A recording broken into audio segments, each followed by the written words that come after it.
বেতার রাজশাহী। এখন শুনবেন স্থানীয় বাংলা সংবাদ। আসসালামু আলাইকুম। বাংলাদেশ বেতার রাজশাহী স্থানীয় সংবাদ পড়ছি গোলাম মর্তুজা হেনা। পাবনায় নিত্য প্রয়োজনীয় দ্রব্যমূল্যের ঊর্ধ্বগতি ও অতিরিক্ত মজুদ নিয়ন্ত্রণে বাজার মনিটরিং করেছেন পাবনার জেলা প্রশাসক মোহাম্মদ মফিজুল ইসলাম। আজ দুপুরে জেলা প্রশাসক পাবনা শহরের বড়বাজার এলাকায় মনিটরিং কার্যক্রম পরিচালনা করেন। এ সময় চালসহ বিভিন্ন দ্রব্যমূল্যের দাম যাচাই, পাইকারি ও খুচরা বিক্রয় মূল্য তালিকা, ক্রয় রসিদ ও মুনাফার হার তদারকি করেন তিনি। দ্রব্যমূল্য নিয়ন্ত্রণে সবার সহযোগিতা কামনা করে জেলা প্রশাসক বলেন, রমজানে অতিরিক্ত লাভ না করে মানুষকে সেবা দিন। অতি মুনাফা লোভী ব্যবসায়ীরা চালের বাজারে সিন্ডিকেটের মাধ্যমে অতিরিক্ত মূল্য নিলে তাদের বিরুদ্ধে কঠোর ব্যবস্থা গ্রহণ করা হবে। এ সময় অতিরিক্ত জেলা magistrate Mohammad Moniruzzaman, consumer association of বাংলাদেশের পাবনা জেলা সভাপতি এবিএম ফজলুর রহমান উপস্থিত ছিলেন। নওগাঁর আত্রায়ে উপজেলা প্রশাসনের উদ্যোগে মাসব্যাপী ন্যায্য মূল্যের দোকান চালু করা হয়েছে। আজ সকালে সাহেবগঞ্জ বাজারে দোকানের উদ্বোধন করেন উপজেলা নির্বাহী অফিসার কামাল হোসেন। এ সময় জানানো হয়, বাজার দর স্থিতিশীল রাখতে স্থানীয় উদ্যোক্তার মাধ্যমে রমজান মাস জুড়ে ন্যায্য মূল্যের দোকানে চাল, ডাল, আলু, তেল, চিনি, পেঁয়াজ ও গরুর মাংস সহ বিভিন্ন খাদ্যপণ্য ভোক্তার কাছে সুলভ মূল্যে বিক্রি করা হবে। এছাড়া যে কোনো খোলা বাজারে যাতে কেউ অস্থিরতা তৈরি করতে না পারে সেজন্য তদারকি বাড়ানোর কথা জানানো হয়। অনুষ্ঠানে উপজেলা প্রাণী সম্পদ অফিসার আবু আনাজ, যুব উন্নয়ন officer S M Nasir Uddin ও অন্যান্যরা উপস্থিত ছিলেন। মাহে রমজান উপলক্ষে নাটোরের প্রাণী সম্পদ দপ্তরের প্রাঙ্গণে আজ থেকে সুলভ মূল্যে দুধ, ডিম বিক্রি কার্যক্রম শুরু হয়েছে। প্রতি হালি ডিম 34 টাকা এবং প্রতি লিটার দুধ 70 টাকা দরে বিক্রি করা হচ্ছে। এই কার্যক্রম নিয়ে এখন শুনুন আমাদের নাটোর জেলা সংবাদদাতার একটি প্রতিবেদন। মাহে রমজান উপলক্ষে নাটোরে আজ থেকে সুলভ মূল্যে দুধ, ডিম বিক্রি কার্যক্রম শুরু হয়েছে। এই কার্যক্রমের উদ্বোধন করে জেলা প্রাণী সম্পদ কর্মকর্তা ডাক্তার জুলফিকার মোহাম্মদ আক্তার হোসেন বলেন, নাটোর জেলার পোলট্রি এবং ডেইরি অ্যাসোসিয়েশনের খামারি যে অ্যাসোসিয়েশন রয়েছে, অ্যাসোসিয়েশনের পক্ষ থেকে ওনারা আমাদের প্রতিদিন একটা নির্দিষ্ট পরিমাণে ডিম এবং দুধ প্রাপ্তি সাপেক্ষে আমরা এটা জনগণের মাঝে বিক্রি করব।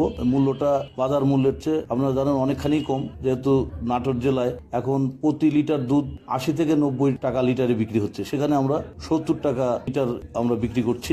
ডিম বিক্রি করছি 34 টাকা হালি, বাজারের মূল্য হচ্ছে বেশ কিছুটা কম। এবং আমরা মনে করি যে আসন্ন রমজান উপলক্ষে যারা নিম্ন আয়ের মানুষ তাদের জন্য এটা কিছুটা হলেও স্বস্তিদায়ক হবে।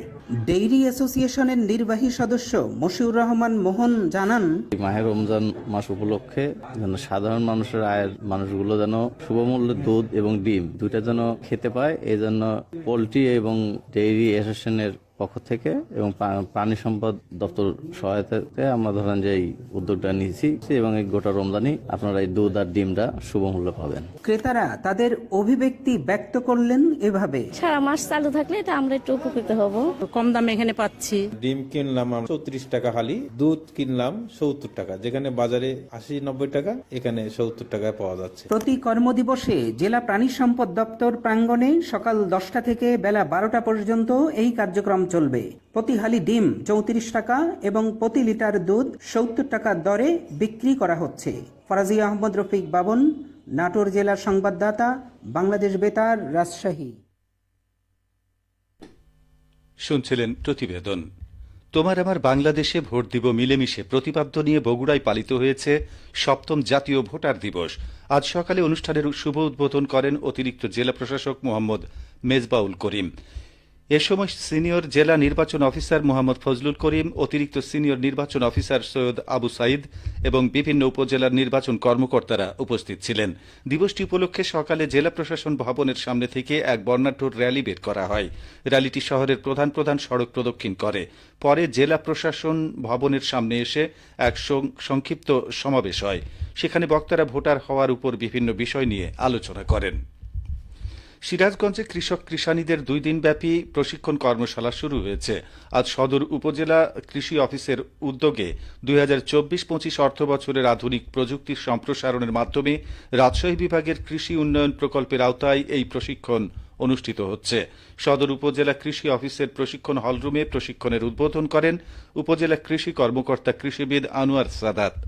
কৃষক কৃষানীদের আধুনিক প্রযুক্তির ব্যবহার বিষয়ে প্রশিক্ষণ প্রদান করেন সদর উপজেলা অতিরিক্ত কৃষি অফিসার শর্মিষ্ঠা সেনগুপ্তা ও উপজেলা কৃষি সম্প্রসারণ অফিসার সাইদি রহমান। সবশেষে আবহাওয়া। আজ রাজশাহীতে সর্বোচ্চ তাপমাত্রা ছিল 33.6 ডিগ্রি এবং সর্বনিম্ন 18.8 ডিগ্রি সেলসিয়াস। বিকেল 3টায় বাতাসে আপেক্ষিক আর্দ্রতার পরিমাণ 31% ছিল। রাজশাহী ও পার্শ্ববর্তী এলাকায় আজ ইফতার সন্ধ্যে 6টা11 এবং আগামীকাল সেহরির শেষ সময় ভোর 5টা 6 সংবাদ শেষ হলো। আমাদের পরবর্তী স্থানীয় সংবাদ সন্ধ্যা 7টায়।